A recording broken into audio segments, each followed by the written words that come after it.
Chardikla time TV north America देख रहे सारे दर्शकों का वल पंजाबी न्यूज़ ਦੇ ਵਿੱਚ ਸਵਾਗਤ ਹੈ। ਮੈਂ ਤੁਹਾਡੇ ਨਾਲ ਰਿਦਮ। ਖਬਰਾਂ ਦੀ ਸ਼ੁਰੂਆਤ ਕਰਨ ਤੋਂ ਪਹਿਲਾਂ ਇੱਕ ਨਜ਼ਰ ਮਾਰਦੇ ਹਾਂ ਕੁਝ ਖਾਸ ਹੈਡਲਾਈਨਸ ਤੇ। ਕੈਨੇਡਾ ਵਿੱਚ ਟਰੱਕਿੰਗ ਇੰਡਸਟਰੀ ਦਾ ਹੋਇਆ ਮਾੜਾ ਹਾਲ। ਬ੍ਰੈਂਪਟਨ ਵਿੱਚ ਇਕੱਠ ਕਰਕੇ ਟਰੱਕ ਓਨਰਸ ਤੇ ਆਪਰੇਟਰਸ ਨੇ ਕੀਤਾ ਰੋਸ ਪ੍ਰਦਰਸ਼ਨ। ਕਿਹਾ ਸਰਕਾਰ ਤੁਰੰਤ ਮੰਗਾਂ ਮੰਨੇ। ओंटारियो अंदर कोविड-19 खिलाफ जंग पहुंची आखिरी पड़ाव ते 80% नागरिकों ने लगवाई कोरोना वैक्सीन की पहली डोज।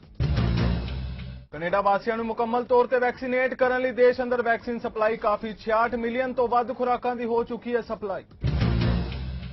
लापरित मौत मामले च पुलिस ने लिया एक्शन। कनेडा रहिंदी पत्नी बेअंत कौर ते दर्ज की धोखाधड़ी की FIR। ते हुण खबरां विस्तार नाल। टोरंटो में एक औरत ने शिकायत की है कि जदों अपने पैट नाल गार्डनिंग कर रही थी तो अचानक एक खतरनाक कोयोटी ने उसकी पैट उत्ते हमला कर दिता, जिस कारण उसकी पैट गंभीर जख्मी हो गई। इस घटना ने स्थानक लोगों के दिल में काफी खौफ पैदा कर दिता है। दस दे कि पिछले कई हफ्तों में कोयोटी के हमलों के कई मामले सामने आ चुके हैं ते हुण टोरंटो के मेयर जॉन टोरी ने भी इस मामले को गंभीरता नाल लिया है। My pant pulled, so I turned around quickly. And I saw the coyote behind me.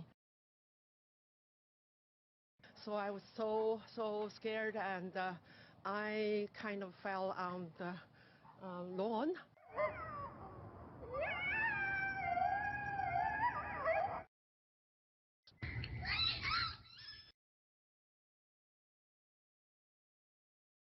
When I turn around, I see the coyote facing my dog, right about to take a bite.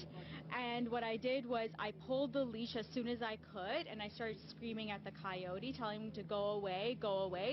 The coyote didn't listen, started getting closer to us. I panicked. I started to run, screaming for help, and the coyote started chasing us across the street until someone heard me and they told me to run into their garage. When are they actually going to take action? Does someone have to be actually hurt or gone to the hospital for the city to take action? She's still her feisty little self. This is what kept her alive. What I want done is for the Ministry of Natural Resources to capture this animal. They know which one it is.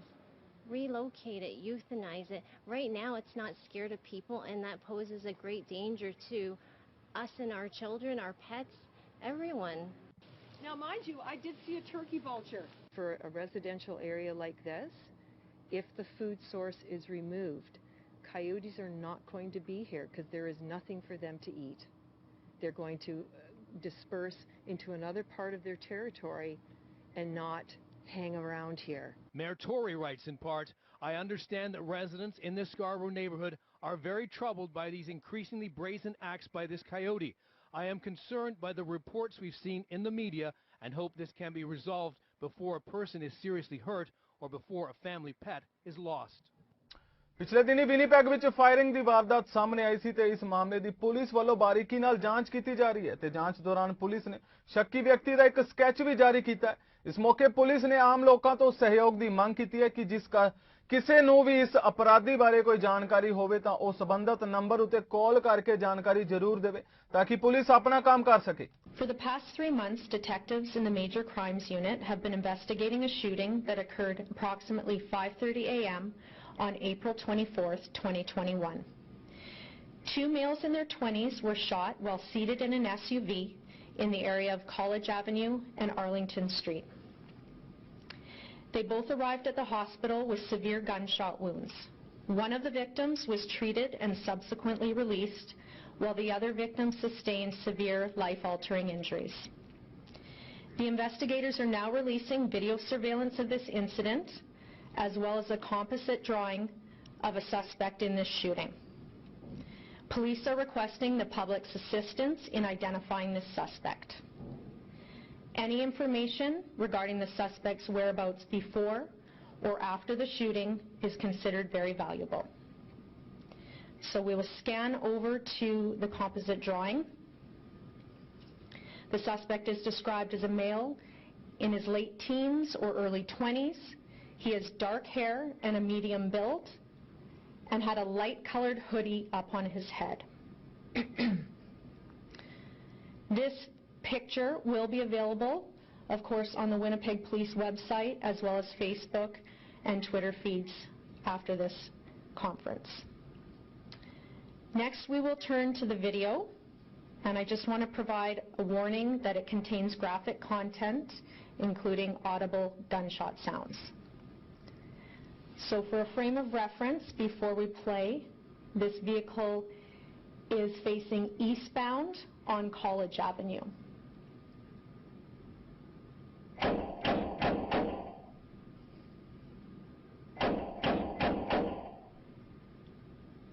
So we hear the shots, we see the vehicle being attacked by gunfire, and then it drives eastbound towards Arlington Street.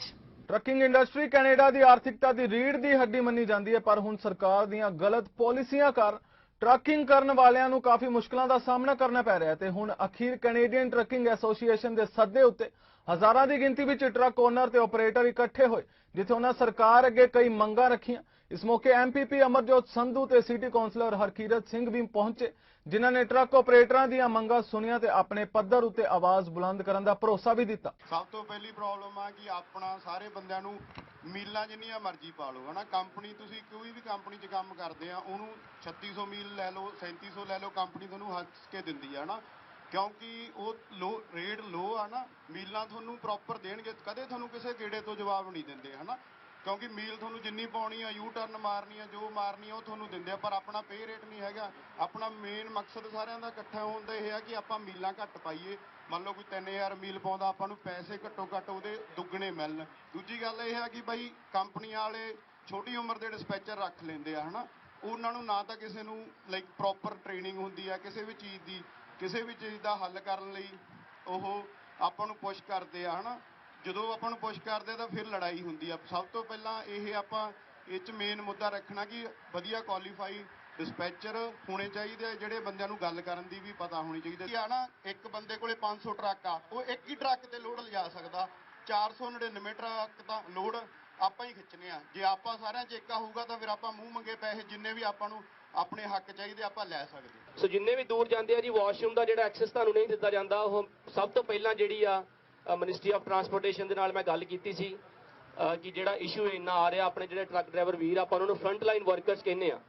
ਜੇ ਆਪਾਂ ਕਹਿੰਦੇ ਆ ਕਿ ਜਿਹੜੇ health care ਦੇ ਵਿੱਚ doctors nurses ਜਿਹੜੀਆਂ ਹੈਗੀਆਂ ਜੀ, ਉਹਨਾਂ ਨੇ ਕੰਮ ਕੀਤਾ ਵਾ ਪੈਂਡੈਮਿਕ ਦੇ ਵਿੱਚ, ਤੇ ਟਰੱਕ ਡਰਾਈਵਰ ਵੀਰ ਭੈਣ ਵੀ ਜਿਹੜੇ ਆਪਣੇ ਹੈਗੇ, ਉਹਨਾਂ ਨੇ ਵੀ ਜਿਹੜੀਆਂ ਆਪਣੀਆਂ ਘਰਾਂ ਦੇ ਵਿੱਚ ਗਰੋਸਰੀਜ਼ ਜਾਂ ਜਿਹੜੀਆਂ ਆਪਣੀਆਂ ਹੋਰ ਵੀ ਲੋੜੀਂਦਾ ਵਸਤੂ ਜਿਹੜੀਆਂ ਹੈਗੀਆਂ ਵਾ ਉਹ ਘਰਾਂ ਦੇ ਵਿੱਚ ਪਹੁੰਚਾਈਆਂ, ਤੇ ਇਹਨਾਂ ਨੂੰ ਹੱਕ ਆ ਕਿ ਐਟਲੀਸਟ ਜਿਹੜਾ ਤੁਸੀਂ ਆਪਣਾ ਵਾਸ਼ਰੂਮ ਜਿਹੜੇ ਆ ਜੀ ਉਹ ਤੁਹਾਨੂੰ ਐਕਸੈਸ ਦਿੱਤਾ ਜਾਵੇ। ਸੋ ਉਹਦੇ ਵਿੱਚ ਆਪਣਾ ਪਹਿਲਾਂ ਪੋਰਟੇਬਲ ਵਾਸ਼ਰੂਮ ਜਿਹੜੇ ਰਖਵਾਏ, ਜਿੰਨੇ ਵੀ ਟਰੱਕ ਸਟਾਫ ਹੈਗੇ ਉਹਨਾਂ ਦੇ ਵਿੱਚ ਤੁਹਾਨੂੰ ਜਿਹੜਾ ਵਾਸ਼ਰੂਮ ਯੂਜ਼ ਕਰਨ ਦਾ ਜਿਹੜਾ ਮਿਨਿਸਟਰੀ ਆਫ ਟਰਾਂਸਪੋਰਟੇਸ਼ਨ ਨੇ ਜਿਹੜਾ ਆਰਡਰ ਇਸ਼ੂ ਕੀਤਾ ਸੀ। ਸੋ ਇਹ ਇਸ਼ੂ ਜਿਹੜਾ ਉਠਾਇਆ ਸੀ, ਉਹਦੇ ਨਾਲ ਦੀ ਨਾਲ ਜਿਹੜਾ ਭਾਈ ਉਹਨਾਂ ਨੇ ਗੱਲ ਕੀਤੀ 에ਅਰ ਬ੍ਰੇਕ ਐਂਡੋਰਸਮੈਂਟ ਦਾ ਜਿਹੜਾ ਜੀ, ਇਹ ਵੀ ਅੱਜ ਤੱਕ ਕਦੀ ਇਸ਼ੂ ਕਿਸੇ ਨੇ ਨਹੀਂ ਉੱਥੇ ਉਠਾਇਆ, ਨਾ ਹੀ ਕਿਸੇ ਨੂੰ ਪਤਾ ਸੀ ਕਿ ਇਦਾਂ ਦਾ ਕੋਈ ਚੀਜ਼ ਹੁੰਦੀ ਆ। ਨੋ ਡਾਊਟ ਜਿਹੜੇ ਪ੍ਰਾਈਵੇਟ ਮੈਂਬਰ ਬਿੱਲ ਹੁੰਦੇ ਆ, ਇਹਨਾਂ ਨੂੰ ਕਈ ਵਾਰ ਤੁਸੀਂ ਲੰਮਾ ਟਾਈਮ ਲੱਗ ਜਾਂਦਾ, ਕਿਉਂਕਿ ਸਿਰਫ ਜਿਹੜਾ ਬਿੱਲ ਹੁੰਦਾ ਤੁਹਾਡੇ ਹਲਕੇ ਦੇ ਇਸ਼ੂਜ਼ ਜਾਂ ਜਿਹੜੇ ਤੁਸੀਂ ਮੈਨੂੰ ਗੱਲ ਪਹੁੰਚਾਈ ਆ, ਕਿਉਂਕਿ ਕਈ ਜਿਹੜੇ ਐਮਪੀਪੀਸ ਹੁੰਦੇ ਆ ਜਾਂ ਦੂਜੇ ਹਲਕਿਆਂ ਦੇ ਵਿੱਚ ਆਪਾਂ ਗੱਲ ਕਰੀਏ, ਉਹਨਾਂ ਦੇ ਵਿੱਚ ਇਦਾਂ ਦੇ ਇਸ਼ੂਜ਼ ਨਹੀਂ ਆਉਂਦੇ ਜਾਂ ਉਹਨਾਂ ਨੂੰ ਕੋਈ ਇਦਾਂ ਅਪਰੋਚ ਨਹੀਂ ਕਰਦਾ ਕਿ ਇਹ ਜਿਹੜਾ ਇਸ਼ੂ ਹੈਗਾ ਵਾ ਬਹੁਤ ਵੱਡਾ ਇਸ਼ੂ ਆ। ਸੋ ਇਹਦਾ ਵੀ ਮੈਂ ਬਿੱਲ ਲੈ ਕੇ ਆਂਦਾ ਸੀ, ਪ੍ਰਾਈਵੇਟ ਮੈਂਬਰਸ ਬਿੱਲ, ਉਹ ਵੀ ਜਿਹੜਾ ਬਿੱਲ ਸੈਕਿੰਡ ਰੀਡਿੰਗ ਪਾਸ ਕਰਕੇ ਕਮੇਟੀ ਕੋ ਬਿੱਲ ਪਹੁੰਚ ਚੁੱਕਾ ਵਾ। ਲੇਕਿਨ ਜਦੋਂ ਆਪਾਂ ਕੋਈ ਬਿੱਲ ਲੈ ਕੇ ਆਉਂਦੇ ਆ, ਪਹਿਲਾਂ ਸਟਾਰਟਿੰਗ ਦੇ ਵਿੱਚ ਨਹੀਂ, ਉਹਦਾ ਬਾਅਦ 'ਚ ਵਿਰੋਧ ਹੋਣਾ ਤੁਹਾਨੂੰ ਪਤਾ ਕਿ ਸ਼ੁਰੂ ਹੋ ਜਾਂਦਾ ਵਾ। ਸੋ ਜਿੰਨੇ ਵੀ ਜਿਹੜੇ ਡਰਾਈਵਿੰਗ ਸਕੂਲ ਹੈਗੇ ਆ ਜਾਂ ਹੋਰ ਜਿਹੜੇ ਸੇਫਟੀ ਨਾਲ ਲੋਕੀ ਜਿਹੜੇ ਹੈਗੇ ਸੰਬੰਧਿਤ, ਉਹ ਕਈ ਵਾਰੀ ਇਹਦਾ ਵਿਰੋਧ ਕਰਦੇ ਆ ਕਿ ਇਹ ਜਿਹੜਾ ਬਿੱਲ ਆ ਜੀ ਸੇਫਟੀ ਨੂੰ ਇੰਪੈਕਟ ਕਰੂਗਾ। ਲੇਕਿਨ ਸਾਰੇ ਆਪਣੇ ਵੀਰ ਭੈਣ ਜਾਣਦੇ ਆ ਕਿ ਇਹਦਾ ਸੇਫਟੀ ਨਾਲ ਕੋਈ ਲੈਣਾ ਦੇਣਾ ਨਹੀਂ ਹੈਗਾ। ਜੇ ਤੁਹਾਨੂੰ 에ਅਰ ਬ੍ਰੇਕਾਂ ਜਿਹੜੀਆਂ ਟੱਚ ਹੀ ਨਹੀਂ ਕਰਨ ਦਿੱਤੀਆਂ ਜਾਂਦੀਆਂ, ਤੇ ਉਹਦਾ ਮੈਨੂੰ ਲੱਗਦਾ ਕਿ ਦੁਬਾਰਾ ਤੁਹਾਨੂੰ ਟੈਸਟ ਦੇਣ ਦੀ ਕੋਈ ਲੋੜ ਨਹੀਂ ਹੈਗੀ। ਇਹਦੇ ਨਾਲ ਦੀ ਨਾਲ ਜੀ ਜਿਹੜਾ ਆਪਣਾ ਜਿਹੜੇ ਗੱਲ ਇੱਕ ਹੋਰ ਕੀਤੀ ਕਿ ਜਿੰਨੇ ਵਿਜ਼ਟਰ ਇੱਥੇ ਆਉਂਦੇ ਆ, ਉਹਨਾਂ ਨੂੰ ਜਿਹੜਾ ਵਾ ਜੀ ਕਮਰਸ਼ੀਅਲ ਜਿਹੜਾ ਟਰੱਕ ਦਾ ਲਾਇਸੈਂਸ ਨਾ ਦਿੱਤਾ ਜਾਵੇ। ਉਹ ਵੀ ਸਾਡਾ ਗਵਰਨਮੈਂਟ ਨੇ ਇੱਕ ਬਿੱਲ ਲੈ ਕੇ ਆਂਦਾ ਵਾ। ਜਿਹੜੇ ਕਮਰਸ਼ੀਅਲ ਜਿੰਨੇ ਵੀ ਹੈਗੇ ਆ ਜਿਹੜੇ ਵਿਜ਼ਟਰ ਇੱਥੇ ਆਉਂਦਾ, ਉਹਨਾਂ ਨੂੰ ਕਮਰਸ਼ੀਅਲ ਟਰੱਕ ਦਾ ਲਾਇਸੈਂਸ ਨਹੀਂ ਮਿਲੂਗਾ। ਇਹ ਬਿੱਲ ਜਿਹੜਾ ਪਾਸ ਹੋ ਚੁੱਕਾ ਵਾ, ਅਜੇ ਲਾਗੂ ਹੋਇਆ ਨਹੀਂ ਹੋਇਆ, ਮੈਂ ਇੱਕ ਵਾਰ ਪਤਾ ਕਰ ਲੂੰਗਾ, ਲੇਕਿਨ ਇਹ ਬਿੱਲ ਪਾਸ ਹੋ ਗਿਆ ਵਾ ਕਿ ਜਿੰਨੇ ਵੀ ਇੱਥੇ ਵਿਜ਼ਟਰ ਆਉਂਦੇ ਆ ਉਹਨਾਂ ਨੂੰ ਕਮਰਸ਼ੀਅਲ ਟਰੱਕ ਦਾ ਲਾਇਸੈਂਸ ਨਹੀਂ ਦਿੱਤਾ ਜਾਊਗਾ। ਕਿਉਂਕਿ ਕਾਫੀ ਕੰਪਲੇਂਟਾਂ ਆਉਂਦੀਆਂ ਜੇ ਮਿਨੀਮਮ ਵੇਜ ਜੇ ਵੇਜ ਦੀ ਆਪਾਂ ਗੱਲ ਕਰਦੇ ਕਿ ਜਿਹੜੇ ਪੈਸੇ ਘੱਟ ਮਿਲਦੇ ਆ, ਮੈਨੂੰ ਲੱਗਦਾ ਉਹ ਵੀ ਇੱਕ ਰੀਜ਼ਨ ਹੈਗਾ ਵਾ ਕਿ ਜਿਹੜੇ ਕਈ ਵਾਰ ਵਿਜ਼ਟਰ ਇੱਥੇ ਆਉਂਦੇ ਆ ਉਹ ਕਹਿੰਦੇ ਕਿ ਅਸੀਂ ਘੱਟ ਤੇ ਵੀ ਕੰਮ ਕਰ ਲਾਂਗੇ, ਕੋਈ ਨਹੀਂ ਇੰਨੇ ਦੇ ਕੰਮ ਕਰ ਲਾਂਗੇ। ਤਾਂ ਉਹਦੇ ਨਾਲ ਜਿਹੜੇ ਮਿਹਨਤ ਕਰਦੇ ਆ, ਜਿਹੜੇ ਲੋਕ ਦੂਰ ਜਾਂਦੇ ਆ, ਉਹਨਾਂ ਨੂੰ ਕਈ ਵਾਰੀ ਫਰਕ ਪੈਂਦਾ ਕਿ ਜਿਹੜੀ ਸਾਨੂੰ ਸਾਡੀ ਪ੍ਰੋਪਰ ਵੇਜ ਆ ਉਹ ਨਹੀਂ ਦਿੱਤੀ ਜਾਂਦੀ। ਜਦੋਂ ਬਰੈਂਪਟਨ ਵਿੱਚ ਰੌਲੀ ਪਈ ਸੀਗੀ ਕਿ ਸਾਡੇ ਟਾਇਲਟ ਪੇਪਰ ਮੁੱਕੇ ਸੀਗੇ, ਸਾਡੀ ਸਪਲਾਈ ਚੇਨ ਦੇ ਵਿੱਚ ਕਮੀ ਸੀਗੀ, ਸਾਡੇ ਟਰੱਕਰ ਭਰਾਵਾਂ ਨੇ ਉਹ ਸਪਲਾਈ ਚੇਨ ਨੂੰ ਫੁੱਲ ਕੀਤਾ। ਸੋ ਇੱਕ ਵਾਰੀ ਤਾੜੀ ਜ਼ਰੂਰ ਮਾਰ ਦਿਓ। ਸਭ ਤੋਂ ਪਹਿਲਾ ਮੁੱਦਾ ਆ ਵਿਜ਼ਟਰ ਨੂੰ ਕਮਰਸ਼ੀਅਲ ਲਾਇਸੈਂਸ ਦੇਣ ਦਾ। ਇਹ ਅਸੀਂ ਟਰੱਕਰਸ ਆ, ਸਾਨੂੰ ਰੋਡਸ ਜਿਹੜੀਆਂ ਸੇਫ ਚਾਹੀਦੀਆਂ ਆ। ਅਸੀਂ ਰੋਡ ਦੇ ਉੱਤੇ ਮਰਨਾ ਨਹੀਂ ਚਾਹੁੰਦੇ ਕਿ ਕੋਈ ਵੀ ਬੰਦਾ ਜਿਹੜਾ ਆ, ਅਸੀਂ ਟਰੱਕਿੰਗ ਅਪਣਾਈ ਆ ਆਪਣੀ ਰੋਜੀ ਰੋਟੀ ਲਈ, ਲੌਂਗ ਟਰਮ ਲਈ। ਅਸੀਂ ਨਹੀਂ ਚਾਹੁੰਦੇ ਕਿ ਕੋਈ ਵੀ ਬੰਦਾ ਵਿਜ਼ਟਰ ਇੱਥੇ ਆ ਕੇ ਕਮਰਸ਼ੀਅਲ ਲਾਇਸੈਂਸ ਇਹਨਾਂ ਸਰਕਾਰਾਂ ਕਰਕੇ ਲੈ ਕੇ ਤੇ ਇੱਥੇ ਮੌਤ ਦਾ ਨੰਗਾ ਨਾਚ ਹਾਈਵੇ ਦੇ ਉੱਤੇ ਹੋਵੇ ਤੇ ਉਹ ਆਪਣੇ 2-4 ਮਹੀਨੇ ਲਾ ਕੇ ਫਿਰ ਚਲ ਜਾਣ। ਨੋ, ਸਾਨੂੰ ਕਲੀਨ ਸੇਫ এনवायरमेंट ਚਾਹੀਦਾ ਆਪਣੇ ਆਪ ਨੂੰ ਆਪਰੇਟ ਕਰਨ ਲਈ।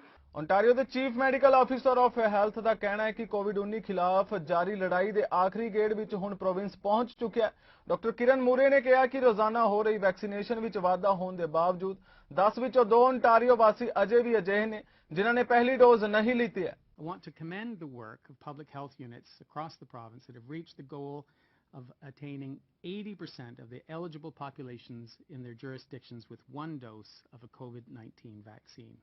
Particularly, I want to thank Thunder Bay, Ottawa, Halton, Leeds, Grenville, Lanark, amongst others, who are leading the province with their immunization rates edging even closer towards 90% of their population vaccinated with 1 dose. That is truly fantastic. Thank you for stepping up, for leading the way, and showing us that high vaccination rates can be achieved if we set our hearts and minds to it. And thank you to all our public health units and healthcare providers who are doing all they can to get shots into arms. We are in the last leg of the race, and we need every bit of your energy, enthusiasm, and professionalism to get across the finish line. We know how critical vaccines are to controlling this pandemic and saving lives.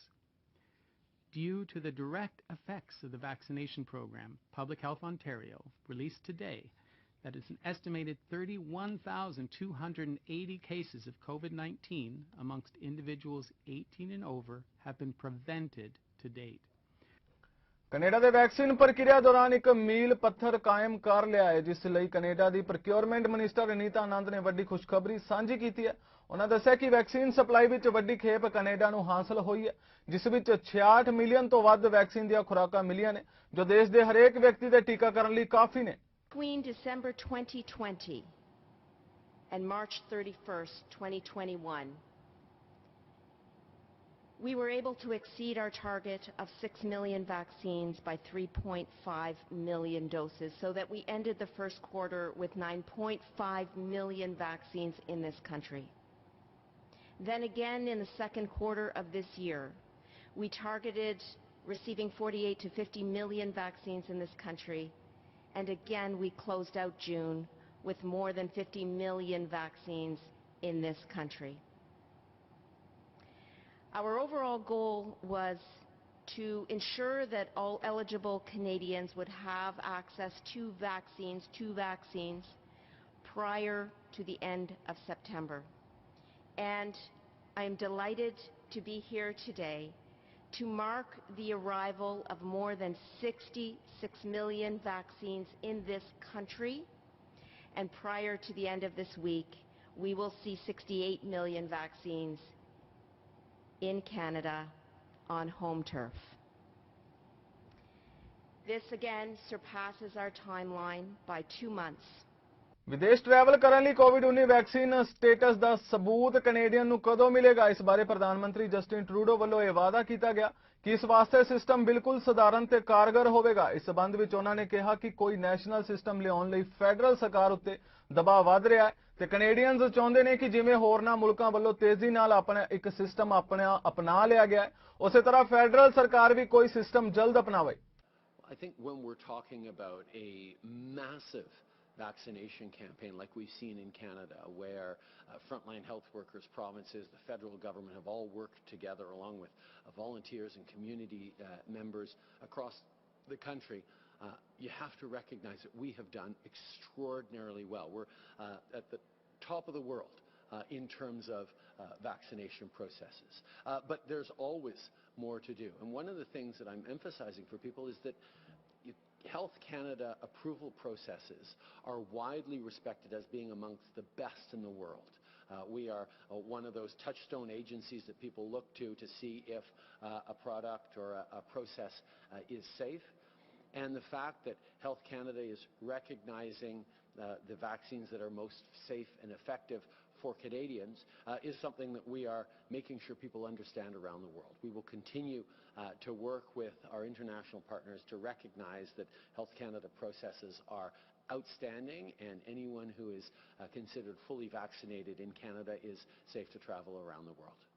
I think it's really, really important that through this pandemic people understand where the challenges and the faults are in our system. And one of the things that I think everyone understood, as so many people were forced to work from home and have their kids at home across the country, that it is time to move forward with a serious, universal, national child care program across this country. But of course, that is something that we need to work out with the provinces. So the federal government has put up billions of dollars to partner with the provinces to get to very clear outcomes. Cut in half the costs of child care over the next year and get to $10 a day child care within 5 years. Australia ਦੇ ਦੋ ਰਾਜ British Columbia ਵਿੱਚ ਵਿਨਾਸ਼ਕਾਰੀ ਜੰਗਲੀ ਅੱਗ ਨਾਲ ਨਜਿੱਠਣ ਵਿੱਚ ਮਦਦ ਲਈ ਦਰਜਨਾਂ ਫਾਇਰ ਫਾਈਟਰਜ਼ ਅਤੇ ਐਮਰਜੈਂਸੀ ਸੇਵਾਵਾਂ ਦੇ ਵਲੰਟੀਅਰ ਕੈਨੇਡਾ ਭੇਜਣਗੇ। 38 ਅੱਗ ਬੁਝਾਊ ਯੋਧਿਆਂ ਨੂੰ ਇੱਕ ਦਸਤੇ ਦੇ ਰੂਪ ਵਿੱਚ ਬ੍ਰਿਟਿਸ਼ ਕੋਲੰਬੀਆ ਵਿੱਚ ਲੱਗੀ ਜੰਗਲੀ ਅੱਗ ਤੇ ਕਾਬੂ ਪਾਉਣ ਲਈ ਬੀਤੇ ਦਿਨੀ ਸਿਡਨੀ ਤੋਂ ਰਵਾਨਾ ਕੀਤਾ ਜਾ ਚੁੱਕਾ ਹੈ। ਇਸ ਵਾਰੀ ਬ੍ਰਿਟਿਸ਼ ਕੋਲੰਬੀਆ ਵਿੱਚ ਜੰਗਲੀ ਅੱਗ ਨੇ ਕਹਿਰ ਢਾਇਆ ਹੋਇਆ ਹੈ ਤੇ ਇਸ ਸਮੇਂ ਵੀ 300 ਤੋਂ ਵੱਧ ਥਾਵਾਂ ਤੇ ਇਹ ਕਹਿਰ ਜਾਰੀ ਹੈ। And really what that means to our firefighters and our incidents is they'll continue to burn steadily, those fires, those big fires that we have on the land base. And we won't have that impact of significant wind-driven events with aggressive fire growth. So it'll help us make progress on some of those suppression efforts. We've also seen a slight decline in the total number of wildfires burning. Although the stable weather pattern will be helpful for overall suppression efforts, it will also mean that the smoke will sit. And we do expect to see more stagnant smoke in the coming days. So please take those necessary precautions regarding air quality. It also hinders our aircraft to be able to fight these fires, but it appears that the weather will change by this Friday and we'll start to see some of the smoke clear out and some of the temperatures increase, as we've seen in the provincial forecast for the next 3 to 4 days. So the resources for British Columbia, we have 3,650 personnel engaged in the response efforts in BC. About 1,100 of those are contractors and 318 of them are from out of province, with 194 aircraft engaged in this province. And in response to the current conditions, the BC Wildfire Service remains committed to prioritizing its efforts to protect life and property, those most valuable assets. Crew safety and resource management remains a top priority, and we'll make sure that our crews and our partners are rested appropriately, as this will be a long season. Federal ਸਿਹਤ ਮੰਤਰੀ patty ਹਸਦੂ ਨੇ ਦੋ ਨਵੇਂ ਪ੍ਰੋਗਰਾਮਾਂ ਤਹਿਤ federal ਸਰਕਾਰ ਵੱਲੋਂ fund ਦੇਣ ਦਾ ਐਲਾਨ ਕੀਤਾ ਹੈ। BCG ਕੈਨੇਡਾ ਵੱਲੋਂ ਆਪਣੇ ਪ੍ਰੋਗਰਾਮ ਤਹਿਤ ਪਹੁੰਚਣ ਵਾਲੇ ਪਰਿਵਾਰਾਂ ਨੂੰ ਟੀਕਾਕਰਨ ਲਈ ਉਤਸ਼ਾਹਿਤ ਕਰਨ ਵਾਸਤੇ $5 ਲੱਖ ਦੀ ਰਾਸ਼ੀ ਪ੍ਰਦਾਨ ਕਰੇਗੀ। So today it's very exciting to be with, as I said, the Boys and Girls Club and the Canada Safety Council, because in fact we're going to rely on partners like these two organizations to get that job done. For the first one, Boys and Girls Club Canada, now renamed, congratulations, BGC Canada, will receive up to $500,000 in funding. And this will allow them to promote the benefits of vaccinating against COVID-19 in their communities. And for those of us who are so fortunate to have a BGC Canada location in our community, I can tell you they do incredible work, working with families that are often distanced from other organizations, that often don't have other trusted sources of information, and their children. And so this money will allow the Boys and Girls Club to take on this important role and help us get the job done. The second grant I'm announcing today is the Canada Safety Council. And the Canada Safety Council will receive $220,000 in funding to create a COVID-19 vaccine education and awareness program. And again, this will be delivered through schools with the support of teachers across Canada, again with the goal of helping students understand vaccination and helping them with the tools of information to have those conversations with their parents. Punjab Barnala ਜ਼ਿਲ੍ਹੇ ਦੇ ਕਸਬਾ ਧਨੌਲਾ ਦੇ ਬਹੁਤ ਚਰਚਿਤ ਲਵਪ੍ਰੀਤ ਖੁਦਕੁਸ਼ੀ ਮਾਮਲੇ 'ਚ Barnala police ਵੱਲੋਂ ਮ੍ਰਿਤਕ ਨੌਜਵਾਨ ਲਵਪ੍ਰੀਤ ਦੀ ਕੈਨੇਡਾ ਰਹਿ ਰਹੀ ਪਤਨੀ ਬੇਅੰਤ ਕੌਰ ਦੇ ਖਿਲਾਫ ਮਾਮਲਾ ਦਰਜ ਕਰ ਲਿਆ ਗਿਆ ਹੈ। ਪੁਲਿਸ ਵੱਲੋਂ ਮ੍ਰਿਤਕ ਨੌਜਵਾਨ ਲਵਪ੍ਰੀਤ ਦੀ ਕੈਨੇਡਾ ਰਹਿ ਰਹੀ ਪਤਨੀ ਬੇਅੰਤ ਕੌਰ ਦੇ ਖਿਲਾਫ ਥਾਣਾ ਧਨੌਲਾ 'ਚ FIR ਨੰਬਰ 97 ਧਾਰਾ 420 ਦੇ ਤਹਿਤ ਮਾਮਲਾ ਦਰਜ ਕੀਤਾ ਗਿਆ। ਪੁਲਿਸ ਵੱਲੋਂ ਇਹ ਮਾਮਲਾ ਮ੍ਰਿਤਕ ਨੌਜਵਾਨ ਲਵਪ੍ਰੀਤ ਦੇ ਪਿਤਾ ਬਲਵਿੰਦਰ ਸਿੰਘ ਦੇ ਬਿਆਨਾਂ ਦੇ ਆਧਾਰ ਤੇ ਕੀਤਾ ਹੈ। ਉੱਥੇ ਪੁਲਿਸ ਵੱਲੋਂ ਮਾਮਲੇ ਦੀ ਬਾਰੀਕੀ ਨਾਲ ਜਾਂਚ ਕੀਤੀ ਜਾ ਰਹੀ ਹੈ। ਮ੍ਰਿਤਕ ਨੌਜਵਾਨ ਲਵਪ੍ਰੀਤ ਪੋਸਟਮਾਰਟਮ ਦੀ ਰਿਪੋਰਟ ਆਉਣੀ ਅਜੇ ਬਾਕੀ ਹੈ ਤੇ ਪੁਲਿਸ ਵੱਲੋਂ ਮ੍ਰਿਤਕ ਦਾ ਵਿਸਰਾ ਜਾਂਚ ਲਈ ਭੇਜਿਆ ਗਿਆ ਹੈ। ਦੱਸਣਯੋਗ ਹੈ ਕਿ ਪਿਛਲੇ ਦਿਨੀ ਲਵਪ੍ਰੀਤ ਦੀ ਮੌਤ ਦੇ ਮਾਮਲੇ 'ਚ ਉਸ ਦੀ ਪਤਨੀ ਬੇਅੰਤ ਕੌਰ ਅਤੇ ਉਸ ਦੇ ਪਰਿਵਾਰ ਵਿਰੁੱਧ ਕਾਰਵਾਈ ਦੀ ਮੰਗ ਨੂੰ ਲੈ ਕੇ ਲਵਪ੍ਰੀਤ ਦੇ ਪਰਿਵਾਰ ਅਤੇ ਉਸ ਦੇ ਪਿੰਡ ਵਾਸੀਆਂ ਨੇ ਵੱਡਾ ਇਕੱਠ ਰੱਖਿਆ ਸੀ। ਇਸ ਇਕੱਠ 'ਚ ਪਿੰਡ ਦੀਆਂ ਭਿੰਨ-ਭਿੰਨ ਸੰਸਥਾਵਾਂ ਤੇ ਜਥੇਬੰਦੀਆਂ ਦੇ ਨੁਮਾਇੰਦੇ ਸ਼ਾਮਿਲ ਹੋਏ। ਸਾਰਿਆਂ ਨੇ ਲਵਪ੍ਰੀਤ ਨੂੰ ਇਨਸਾਫ ਦਿਵਾਉਣ ਲਈ ਹਰ ਸਹਿਯੋਗ ਦੇਣ ਦਾ ਭਰੋਸਾ ਦਿੱਤਾ ਸੀ ਅਤੇ ਪੁਲਿਸ ਵੱਲੋਂ ਕੋਈ ਕਾਰਵਾਈ ਨਾ ਹੋਣ ਤੇ ਸੰਘਰਸ਼ ਕਰਨ ਦਾ ਐਲਾਨ ਕੀਤਾ ਸੀ।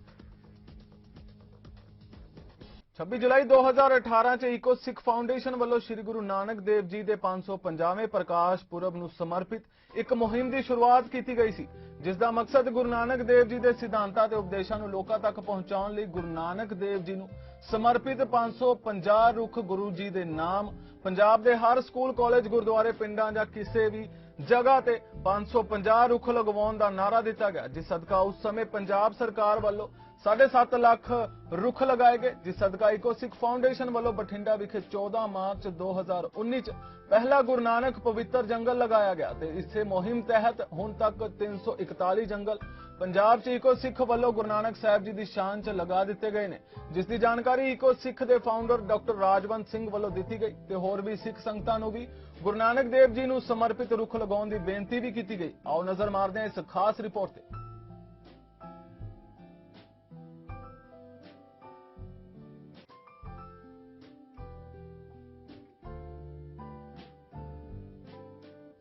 ਵੀਰੋ ਤੇ ਭੈਣੋ, ਅੱਜ ਬਹੁਤ ਹੀ ਖੁਸ਼ੀ ਦਾ ਇੱਕ ਮੌਕਾ ਹੈ ਸਾਡੇ ਸਾਰਿਆਂ ਲਈ ਕਿ ਜੁਲਾਈ 2018 ਦੇ ਵਿੱਚ ਜੁਲਾਈ 26 ਅਸੀਂ ਇੱਕ ਕੈਂਪੇਨ ਲਾਂਚ ਕੀਤੀ ਸੀ ਕਿ ਗੁਰੂ ਨਾਨਕ ਦੇਵ ਜੀ ਮਹਾਰਾਜ ਦਾ ਜਿਹੜਾ ਗੁਰਪੁਰਬ ਆ ਰਿਹਾ ਸੀ 2019 ਦੇ ਵਿੱਚ 550ਵਾਂ ਗੁਰਪੁਰਬ, ਉਹਨੂੰ ਕਿਸ ਤਰ੍ਹਾਂ ਇੱਕ ਨਿਵੇਕਲੇ ਢੰਗ ਨਾਲ ਮਨਾਇਆ ਜਾਵੇ ਤਾਂ ਕਿ ਆਉਣ ਵਾਲੇ ਸਾਲਾਂ ਦੇ ਵਿੱਚ 25 ਸਾਲ ਬਾਅਦ, 50 ਸਾਲ ਬਾਅਦ, 100 ਸਾਲ ਬਾਅਦ ਵੀ ਲੋਕੀ ਯਾਦ ਕਰਨ ਕਿ ਸਿੱਖਾਂ ਨੇ ਆਪਣੇ ਗੁਰੂ ਦਾ ਕਿਸ ਤਰ੍ਹਾਂ ਦਿਨ ਮਨਾਇਆ। ਸੋ ਅਸੀਂ ਜੁਲਾਈ 26 2018 ਦੇ ਵਿੱਚ ਇੱਕ ਕੈਂਪੇਨ ਲਾਂਚ ਕੀਤੀ ਸੀ, ਇੱਕ ਮੁਹਿੰਮ ਸ਼ੁਰੂ ਕੀਤੀ ਸੀ। ਉਹਦਾ ਮਕਸਦ ਸੀ 550 trees in the name of Guru Nanak, 550 ਰੁੱਖ ਗੁਰੂ ਦੇ ਨਾਮ। ਸੋ ਇਹ ਅਸੀਂ ਮੁਹਿੰਮ ਸ਼ੁਰੂ ਕੀਤੀ ਕਿ ਹਰੇਕ ਪਿੰਡ ਦੇ ਵਿੱਚ, ਹਰੇਕ ਸਕੂਲ ਦੇ ਵਿੱਚ, ਕਾਲਜ, ਗੁਰਦੁਆਰੇ, ਜਿੱਥੇ ਕਿਤੇ ਵੀ ਥਾਂ ਸਾਨੂੰ ਲੱਭਦੀ ਹੈ ਅਸੀਂ 550 ਰੁੱਖ ਲਗਾਈਏ। ਤੇ ਸਾਨੂੰ ਇਸ ਗੱਲ ਦੀ ਬੜੀ ਖੁਸ਼ੀ ਕਿ ਕਾਫੀ ਲੋਕਾਂ ਨੇ ਪਿੰਡਾਂ ਦੇ ਵਿੱਚ ਰੁੱਖ ਲਗਾਉਣ ਦਾ ਇਹ ਜਿਹੜਾ ਕਾਰਜ ਸ਼ੁਰੂ ਕੀਤਾ। ਸੋ ਵੀਰੋ ਤੇ ਭੈਣੋ, ਆਓ ਸਾਰੇ ਰਲ ਕੇ ਗੁਰੂ ਨਾਨਕ ਪਵਿੱਤਰ ਜੰਗਲ ਦਾ ਹਿੱਸਾ ਬਣੀਏ ਤੇ ਨਾਲ ਗੁਰੂ ਨਾਨਕ ਦੇਵ ਜੀ ਮਹਾਰਾਜ ਦਾ ਜਿਹੜਾ ਗੁਰਪੁਰਬ ਹੈ, ਅਸੀਂ 10 ਲੱਖ ਰੁੱਖ ਲਗਾਉਣ ਦਾ ਟੀਚਾ ਪੂਰਾ ਕਰਨਾ ਹੈ, ਭਾਵੇਂ ਜਿੰਨਾ ਟਾਈਮ ਲੱਗ ਜਾਵੇ। ਤੇ ਪਰ ਇਹ ਕੋਵਿਡ ਕਰਕੇ, ਇਹ ਜਿਹੜੀ ਮਹਾਮਾਰੀ ਪਈ ਹੈ, ਇਹਦੇ ਕਰਕੇ ਵੀ ਕੰਮ ਸਲੋ ਹੋ ਗਿਆ, ਪਰ ਕੰਮ ਕਾਫੀ ਜਾਰੀ ਵੀ ਰਿਹਾ। ਸੋ ਇਸ ਕਰਕੇ ਹੀ ਅਸੀਂ ਇਹ ਹੁਣ ਤੱਕ ਜਿਹੜਾ ਇਹ ਟੀਚਾ ਪੂਰਾ ਕੀਤਾ ਹੈ। ਗੱਲ ਲੰਬੀ ਹੋ ਰਹੀ ਹੈ। ਅੱਜ ਇਸ ਵੇਲੇ ਸਾਰੀ ਦੁਨੀਆ ਤਰਾਹ ਕਰ ਰਹੀ ਹੈ। ਤੁਹਾਨੂੰ ਪਤਾ ਹੈ ਕਿ ਜਰਮਨੀ ਦੇ ਵਿੱਚ 200 ਤੋਂ ਵੱਧ ਬੰਦੇ ਮਰ ਗਏ ਨੇ ਕਿਉਂਕਿ ਉੱਥੇ ਇੰਨੀ ਜ਼ੋਰ ਦੀ ਬਾੜ ਆਈ ਹੈ। ਹਿਮਾਚਲ ਪ੍ਰਦੇਸ਼ ਦੇ ਵਿੱਚ ਤੇ ਤੁਹਾਡੇ ਧਰਮਸ਼ਾਲਾ ਤੇ ਹੋਰ ਉੱਤਰਾਖੰਡ ਦੇ ਵਿੱਚ ਕਿੰਨੇ ਜ਼ੋਰ ਦੀ ਉੱਥੇ ਬੱਦਲ ਫਟ ਰਹੇ ਨੇ, ਬਾੜ ਆ ਰਹੀ ਹੈ, ਲੋਕੀ ਮਰ ਰਹੇ ਨੇ। ਇਸੇ ਤਰ੍ਹਾਂ ਅਮਰੀਕਾ ਦੇ ਵਿੱਚ 120 ਡਿਗਰੀ ਟੈਂਪਰੇਚਰ ਪਹੁੰਚਿਆ ਕਈ ਥਾਵਾਂ ਦੇ ਉੱਤੇ, ਕੈਲੀਫੋਰਨੀਆ, ਜਿੱਥੇ ਕਦੀ ਇੰਨੀ ਤੇਜ਼ੀ ਦੀ ਗਰਮੀ ਨਹੀਂ ਪਈ। ਤੇ ਇਹ ਸਾਰਾ ਇਸ ਵੇਲੇ ਉਥਲ ਪੁਥਲ ਹੋ ਰਹੀ ਹੈ ਮੌਸਮ ਦੀ ਤਬਦੀਲੀ ਕਰਕੇ, ਜਿਹੜਾ ਤਾਪਮਾਨ ਵਧ ਰਿਹਾ ਹੈ 1.2 ਡਿਗਰੀ ਟੈਂਪਰੇਚਰ ਵਧਣ ਕਰਕੇ ਇਹ ਸਾਰਾ ਇਸ ਵੇਲੇ ਤਹਿਸ ਨਹਿਸ ਹੋ ਗਈ ਹੈ ਕੁਦਰਤ ਦੀ।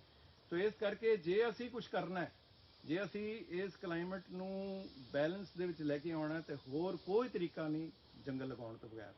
ਸੋ ਆਓ ਰਲ ਕੇ ਇਸ ਸਾਰੇ ਹਿੱਸੇ ਦਾ ਇਸ ਸਾਰੀ ਮੁਹਿੰਮ ਦਾ ਹਿੱਸਾ ਬਣੋ ਤੇ ਨਾਲ ਹੈ ਵਧਾਈ ਹੈ ਸਾਰੀ ਸਿੱਖ ਕੌਮ ਨੂੰ ਵੀ 2.5 ਲੱਖ ਦੇ ਤਕਰੀਬਨ ਅਸੀਂ ਰੁੱਖ ਲਗਾ ਕੇ ਜਿਹੜੀ ਸਾਡੀ ਸਭ ਤੋਂ ਵੱਡੀ ਖੁਸ਼ੀ ਦੀ ਗੱਲ ਹੈ ਜਿਹੜਾ ਮਨ ਐਨ ਗਦਗਦ ਹੁੰਦਾ ਹੈ ਕਿ ਇਹ ਸਾਰੇ ਰੁੱਖ ਸਰਵਾਈਵ ਕਰ ਰਹੇ ਨੇ ਗੁਰੂ ਨਾਨਕ ਸਾਹਿਬ ਦੇ ਯਾਦ ਦੇ ਵਿੱਚ ਗੁਰੂ ਨਾਨਕ ਸਾਹਿਬ ਦੀ ਸ਼ਾਨ ਦੇ ਵਿੱਚ ਲੱਗੇ ਹੋਏ ਰੁੱਖ ਇਸ ਵੇਲੇ ਆਵਾਜ਼ਾਂ ਮਾਰ ਰਹੇ ਨੇ ਆਓ ਸਾਡੇ ਕੋਲੋਂ ਲੈ ਲਓ ਲੰਗਰ ਆਕਸੀਜਨ ਦਾ ਸੋ ਆਪ ਸਾਰਿਆਂ ਨੂੰ ਬਹੁਤ ਬਹੁਤ ਵਧਾਈ ਹੋਵੇ ਜੀ ਇਕੋ ਸਿੱਖ ਦਾ ਹਿੱਸਾ ਬਣੋ ਜੀ ਵਾਹਿਗੁਰੂ ਜੀ ਕਾ ਖਾਲਸਾ ਵਾਹਿਗੁਰੂ ਜੀ ਕੀ ਫਤਿਹ BC ਅੰਦਰ ਵਧਦੀ ਗਰਮੀ ਦੇ ਕਹਿਰ ਦਰਮਿਆਨ এনवायरमेंट ਕੈਨੇਡਾ ਵੱਲੋਂ 28 ਜੁਲਾਈ ਤੋਂ 31 ਜੁਲਾਈ ਤੱਕ ਹੱਦੋਂ ਵੱਧ ਗਰਮੀ ਦੀ ਭਵਿੱਖਬਾਣੀ ਕੀਤੀ ਗਈ ਹੈ ਜਿਸ ਕਾਰਨ ਹੈਲਥ ਕੈਨੇਡਾ ਵੱਲੋਂ ਸੂਬੇ ਦੇ ਜ਼ਿਆਦਾਤਰ ਹਿੱਸੇ ਲਈ ਗਰਮੀ ਸੰਬੰਧੀ ਇੱਕ ਹੋਰ ਚੇਤਾਵਨੀ ਜਾਰੀ ਕੀਤੀ ਗਈ ਹੈ ਜਿਸ ਸਦਕਾ ਹੈਲਥ ਕੈਨੇਡਾ ਵੱਲੋਂ BC ਵਾਸੀਆਂ ਨੂੰ ਕਾਫੀ ਮਾਤਰਾ ਵਿੱਚ ਤਰਲ ਚੀਜ਼ਾਂ ਪੀਣ ਆਪਣੇ ਆਪ ਨੂੰ ਠੰਡਾ ਰੱਖਣ 에ਅਰ ਕੰਡੀਸ਼ਨਰ ਵਾਲੀਆਂ ਇਮਾਰਤਾਂ ਵਿੱਚ ਅੰਦਰ ਰਹਿਣ ਜਾਂ ਠੰਡੇ ਪਾਣੀ ਨਾਲ ਨਹਾਉਣ ਗਤੀਵਿਧੀ ਦੀ ਯੋਜਨਾ ਸਵੇਰੇ 10 ਵਜੇ ਤੋਂ ਪਹਿਲਾਂ ਜਾਂ ਸ਼ਾਮ 4 ਵਜੇ ਤੋਂ ਬਾਅਦ ਦੀ ਬਣਾਉਣ